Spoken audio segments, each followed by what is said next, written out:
The Colts and Steelers are about to enter into a game where both sides would probably prefer to be in a fist fight, but the path to victory for both is probably to make the other quarterback throw all day long. So who's going to win? Let's get to it.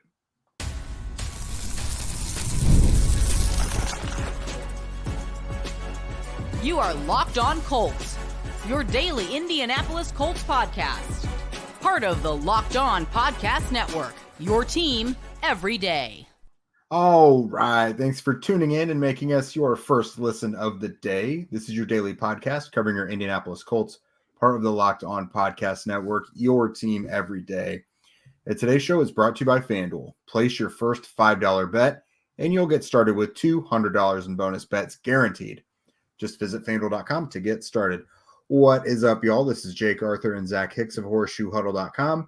I'm your resident media member for the site, and Zach is your resident film nerd for the site. And today it is our final wrap-up of Colts and Steelers. This one should be, I would say, entertaining. Entertaining for us, maybe, Zach, but like for the general watching eye on TV, probably not. So both teams incredibly banged up, both sides not going great. Two teams where the quarterback is a stronger runner than a thrower right now. And both sides are probably going to try and make the other side throw quite a bit, which could get a little sticky. But yeah, overall, it's a matchup from December last year where the Colts won handily 30-13. But I'm just not getting the same vibes from this one. I'm getting a much lower scoring vibe.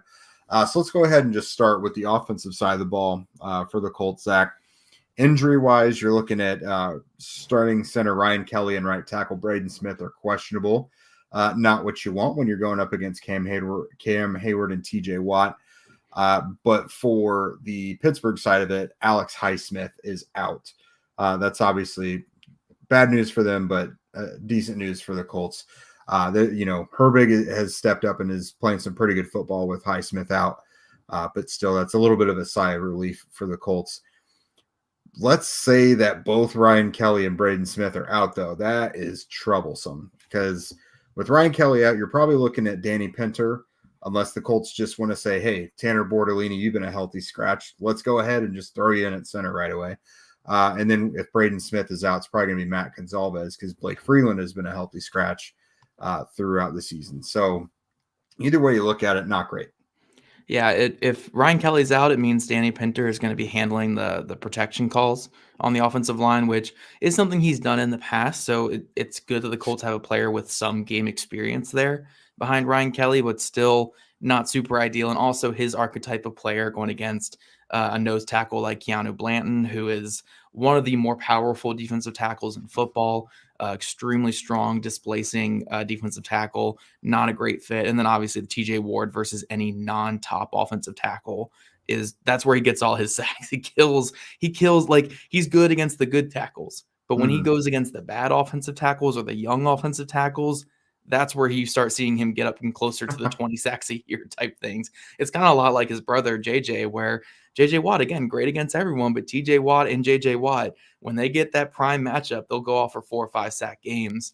And you'll be like, oh gosh, 20 is well within reach for these guys. So definitely don't want to be down Braden Smith. I think Braden Smith will go. I'm not super that's nothing like insider source or anything, but him coming back to practice in full on Thursday and him also missing practice last week with the knee injury and still playing on Sunday and being fine just gives me some more hope in terms of him playing. Ryan Kelly, with it being a neck injury, a little more concerned with that one there. But they need Braden Smith back out there really bad because the Colts' biggest advantage over opponents with their offense this year has been their offensive line. Their offensive line, I think in terms of Pro Football Focus grades, is number 1 in run blocking efficiency and number 1 in pass blocking efficiency. And while Kelly and Smith might be their 4th and 5th best starters this year, that's still 2 really good starters for this team. That's just because the other 3 have been playing at even higher of a level.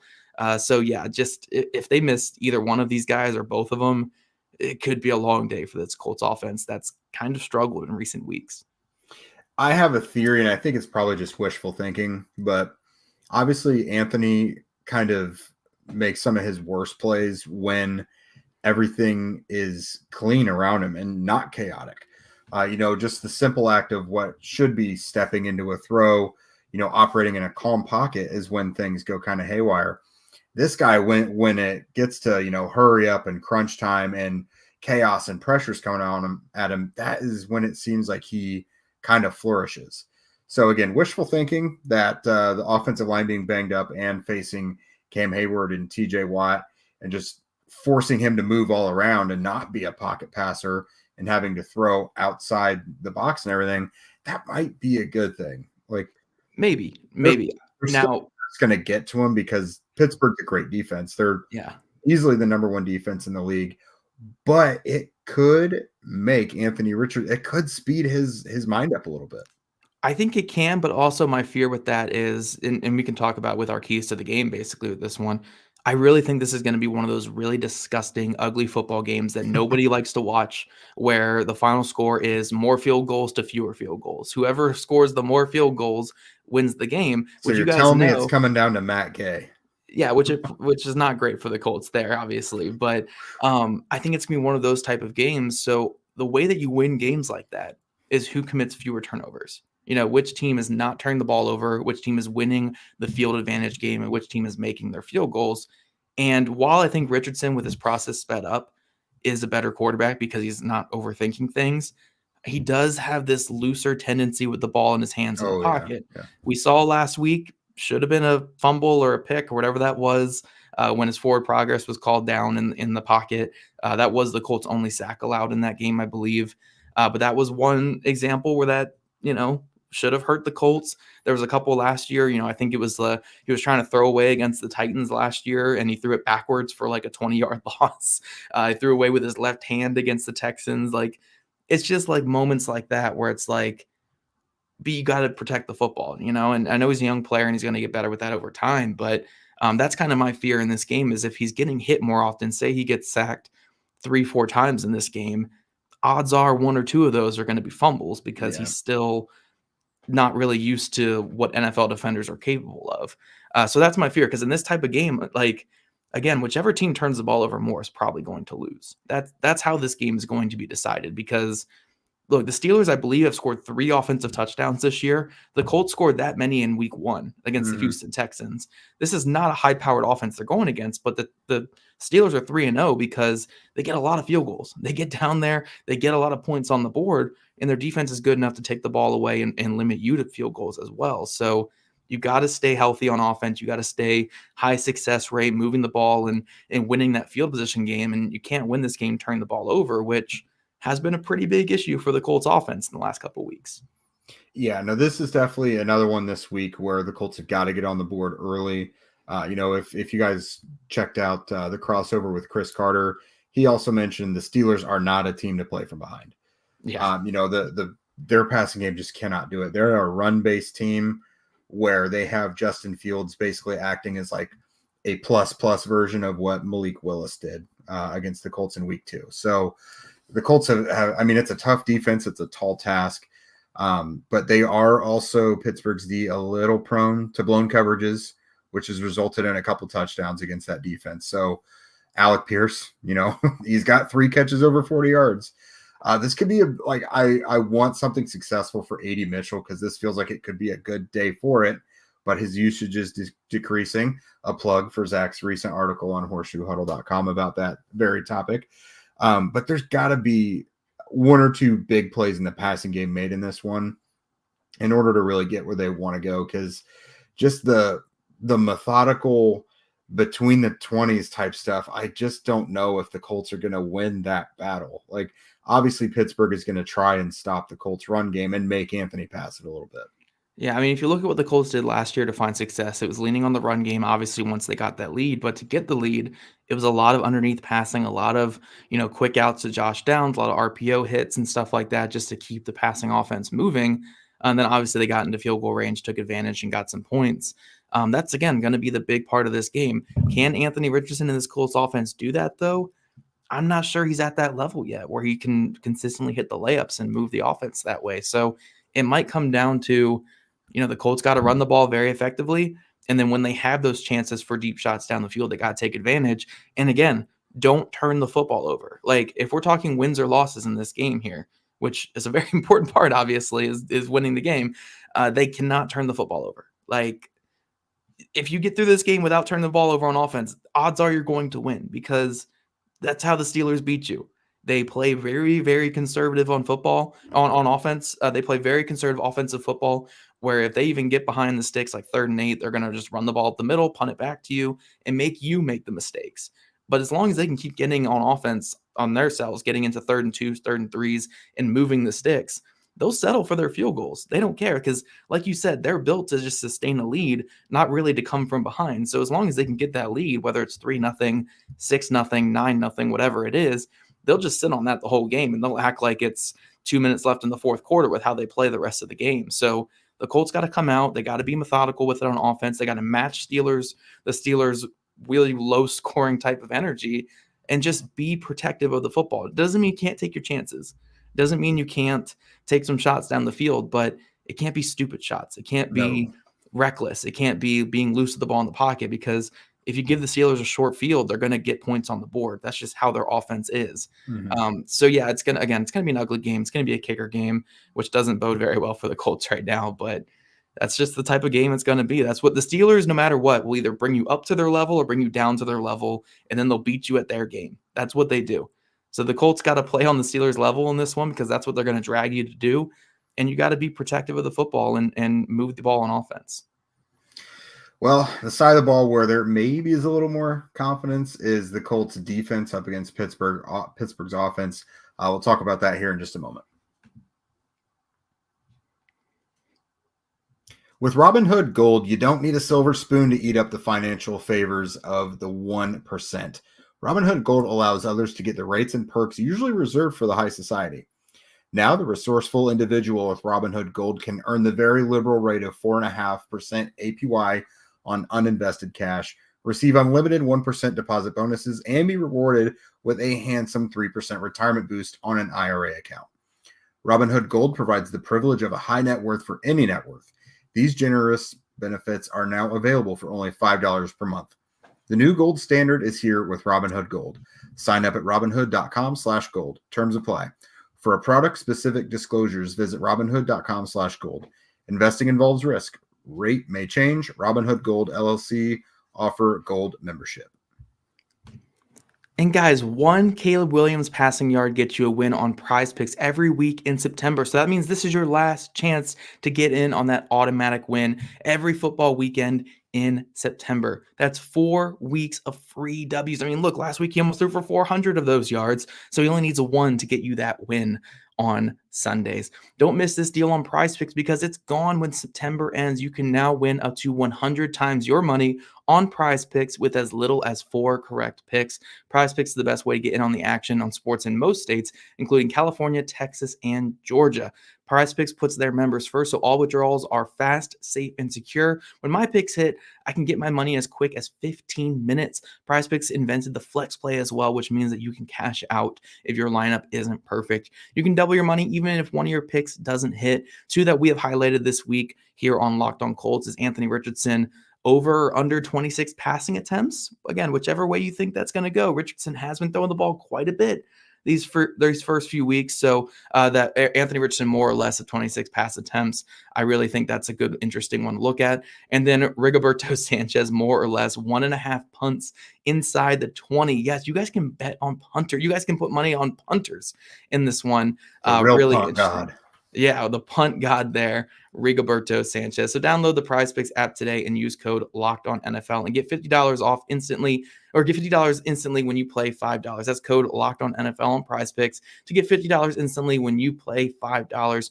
You don't even need to win to receive the $50 bonus. It's guaranteed. PrizePicks. Run your game.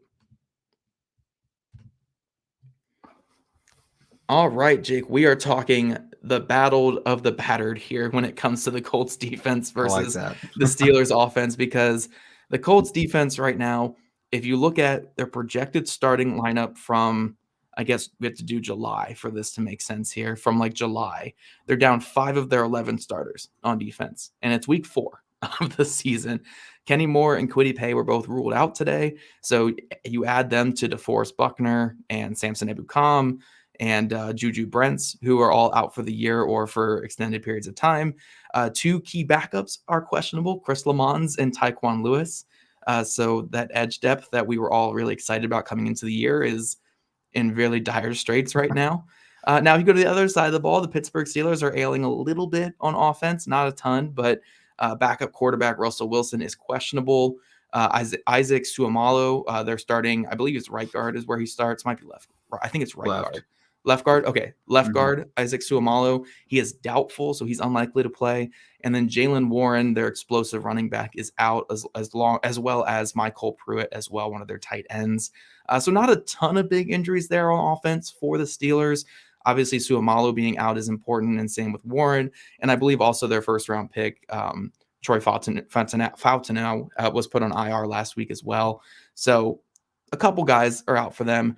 But this Colts defense right now, I mean, they're really close to starting me on their defense, Jake. They're getting really close to putting me out there at corner. Just to put in perspective what this Colts defense is going to look like, their edge rotation, if Tyquan Lewis is out, is likely to be Dayo Dangbo starting and Laiatu Latu starting, which is good. That's a good starting group right there. Main backup is going to be Isaiah Land, then Jernard Avery, and then maybe they call up Derek Rivers off the practice squad. So that's their edge rotation. And then if you want to even make it sound more dire, their cornerback room, especially if Lamons misses this game, is going to be Womack and Flowers rotating at one corner spot, Jalen Jones starting at the other. I have no clue who's starting in the slot in this situation if Lamons misses this game. I'm assuming Lamons is going, but maybe Womack moves to the slot, and then you call up Long off the practice squad, Long Jr. off the practice squad. Or you could put in Julian there at the nickel, and then you have Rodney Thomas and Nick Cross at safety. I don't know. Yeah, it's a really banged up defense. Lamons did get back to practice today for what it's worth, but yeah, the one thing I will say, and then I'll let you have the floor here, Jake. But one thing I will say is, again, with the Steelers, I could be wrong. Obviously, Sunday could prove me wrong here. But when it comes to the Steelers offense, I don't think it really matters who you put out there on defense, because they're going to play their style of football anyway. Yeah. They're going to run the ball a lot. They're going to get down there. They're going to kick field goals. And you could be starting a high school team out there, and they're going to score 18 points on 6 field goals. It's Arthur Smith we're talking about. Yeah. And it's not a bad thing. It wins them games. But I'm just saying, if you're going to go into a game so hampered, at least you're not going against this high-flying offense that's going to throw the ball all over you. You're going against a team that's going to run the ball, and they want to run the ball, but they're going to, it's not one that's going to put up fireworks regardless. No. But being down to the guys that they're down to on defense right now, man, they are ailing on defense. It is a really brutal looking at this Colts defense right now. No, it is. And luckily it's a fairly predictable offense. Again, power run, get some play action opportunities. That's what we saw from Arthur Smith in Tennessee. That's what they're doing here in Pittsburgh. I mean, if the Colts weren't so banged up, I would be a little more confident. But although I do like some of the guys that are going to be out there replacing some of these injured guys, if they get hurt, then it's what are we doing? They're going to be super, super banged up in this one. So, yeah, Kenny, I guess if these guys are going to miss any game, this is the one. You're not facing an exotic, complex pass game.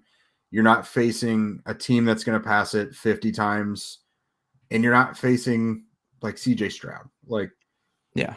You're luckily getting a pretty opportunistic or a good opportunity here, but I still I think they'll be able to defend the run relatively well. I don't think this is going to be some huge, nosebleed like it was the first week and a half, because Fautanu, Suomalo being doubtful, Jalen Warren being out, these things affect their run game. It's Najee Harris and Justin Fields and Cordero Patterson. You could throw them in there as well, because they've been using everybody to run the ball. I just think it's going to be an ugly game. I don't think any team has one massive advantage on the other. I mean, you obviously circle TJ Watt. That's a massive advantage anywhere. But this is a good Colts pass protection. They're aware TJ Watt is alive and exists. Tight end help is an option. So I don't know. It's going to be a real ugly one. I'm not looking forward to the amount of fireworks in this one because I don't know that there will be. This could be one where Jonathan Taylor and Najee Harris both carry it 25 plus times. Like, it's probably going to be a game that ends quickly. The clock's going to be running all the time. But if either side can force Anthony Richardson or Justin Fields to pass it a little too much and force some boneheaded or even just bad throws, force them into some errors, that will be the X factor. It could even be like special teams is the X factor. Like if there's a block punt or something. But yeah, I'm not incredibly inspired by either offense or defense in this one. It's probably just going to be ugly and low scoring. Yeah, the one thing I will say about the Colts defense, as long as the two linebackers show up to play like they did last week, I think the run defense will be relatively fine. Like it'll probably they'll still allow like 150 yards rushing, I'm sure, in this game, just because the Steelers are going to call like 45 runs. Like it's very likely that it's going to be a good chunk of rushing, but the key will really be coming down to, can the Colts get off the field on third down? Like that is really the biggest thing for this Colts defense. They couldn't do it against Green Bay. They couldn't do it against the Texans in week 1, but they were really good with it last week against the Bears until like late in the fourth quarter when it didn't matter as much. And also when it comes to pass rushing, like I love the Latu matchup versus Dan Moore. I think that's a really prime matchup for the Colts to exploit. So they do have some areas that they can win. It's just, can they get off the field on third down? Can they avoid the big shot to George Pickens? Because Pickens always gets like 1 or 2 downfield shots. And I don't know who on the Colts defense can turn and run with him and compete with him at the catch point. I guess Nick Cross can. He showed it last year, but we'll see if he can do that again this year. But yeah, it really comes down to getting off the field on third down and then force 1 or 2 timely turnovers. And, you can have a chance to win this one and really stuff a Steelers offense that, again, it hasn't been a great offense, but they've been good at getting points, like just getting down the field and getting points. And that's all you need when you have a defense like they have. So it's a really well-coached team. You're probably going to be at the disadvantage when it comes to coaching because Tomlin's a great coach. And they're going to go down there and do their thing. So it's about just limiting what they can do and forcing a couple mistakes to go your way. Yeah, I'm also really looking forward to Julian Blackmon and Nick Cross, like you said, flying to the ball. I think them being the last line of defense and preventing runs from getting into that third level. Like if there's a broken tackle on the outside and then, that's the difference between turning the corner and getting upfield. Blackmon and Cross, who both have been playing really good football this year, both quality tacklers. Them flying to the ball, I think, will be a big factor in this one. But coming up, guys, what do we think is going to happen? What are going to be the keys and the differences to actually winning and losing? Hey, NFL fans, you can start the season with a big return on FanDuel, America's #1 sportsbook. So when you get a hunch in the middle of a game, you can check out the latest stats, view live play-by-play, and so much more on the same page when you place your bets. This week, FanDuel has got the Steelers as 2.5-point favorites. That's increased in the last 24 hours. It was 1.5, with the total point over/under of 40.5. So very similar to last week for the Colts, but even more low scoring, they're saying. I'm thinking all the Colts injuries are probably inspiring people to lean a little bit more heavily towards the Steelers. So if you feel strongly about that, go and place your bets and let them know how you feel. You can get started with $200 in bonus bets guaranteed when you place your first $5 bet. That's FanDuel.com. All right, Zach. So some things I think should be the difference in this one to really get the Colts running. Obviously, if you can get Taylor and Anthony Richardson on the ground going, I think that would be great. But obviously, Pittsburgh knows that's what the strength of the team is. I think this would be one for me where I almost try and force feed the ball to Josh Downs and Michael Pittman Jr. to keep the sticks moving. If they both had at least 6 catches, I think that would be great. You use that as like an extension of your run game if the run game's not working. Some screens, one of our beautiful viewers earlier in the show, I highlighted their comment, but right here. So they can take advantage of the over-aggressiveness, pass rush schemes, and draws. I mentioned that earlier in the week. I would love the idea of getting some screens out there with a couple lead blockers, with the pressure coming down in your face. The draw, I don't know, the draws may not work so much. but I do love the idea of taking advantage of a successful Pittsburgh pass rush. We saw it for years here in Indy with Freeney and Mathis getting upfield very quickly, which, completely opened up those edges. If the Colts can do that, I think that would be great. Yeah. But yeah, defensively, just find some way to make Justin Fields uncomfortable. Keep him moving. Don't let him operate calmly, because it's working for him so far this year. Yeah, I think ultimately for the Colts on offense, it's going to be running the football. Obviously, it's going to be a big part of it. The Steelers know that, though, so they're going to be coming out trying to stop it. When it comes to the passing game, getting a heavy chip on DJ Watt, hopefully the Colts interior offensive line can hold up, even if Ryan Kelly doesn't play. I'm terrified of Danny Pinter in this matchup starting, but we'll see, I guess, with him against that really strong interior defensive line for the Pittsburgh Steelers. And then, just a better game from Richardson. Like, at the end of the day, you can draw up all these great plays and all these things, but Richardson has to be better. Like, if he comes out playing like he did last week, the Colts are going to get, they're going to get beat 30 something to 10, if that, like, you really cannot play the way that you did last week against a team like the Pittsburgh Steelers. When it comes to the defense, being strong against the run like they were last week, like coming downhill, being aggressive, being physical, slowing that run game up early. And then when it gets to third downs, you got to get off the field. Like, I know this is simple stuff here. This is stuff that any coach would say to their players, but like, got to win your matchups of Latu versus Dan Moore. Like, he's got to have a big game in that matchup, contain Justin Fields in the pocket, and survive the one George Pickens giant catch. He's going to have at least one. Survive that one. Calvin Austin also had one last week as well. You really got to survive. But at the end of the day, this just, again, it is a tough matchup with this Pittsburgh Steelers team, especially where this Colts team is at right now. Like, if this is where I think this Colts team is going to be in the second half of this season, with the offense clicking a little bit more, Richardson figuring out his lumps in his game a little bit more, and the defense probably finding more of an identity, then I'd feel more comfortable. But because this is so early in the season, the Steelers team is unabashedly itself. Like, they know who they are. They have been the same Steelers team for years now, like, albeit with different parts and with an interesting new dynamic at quarterback.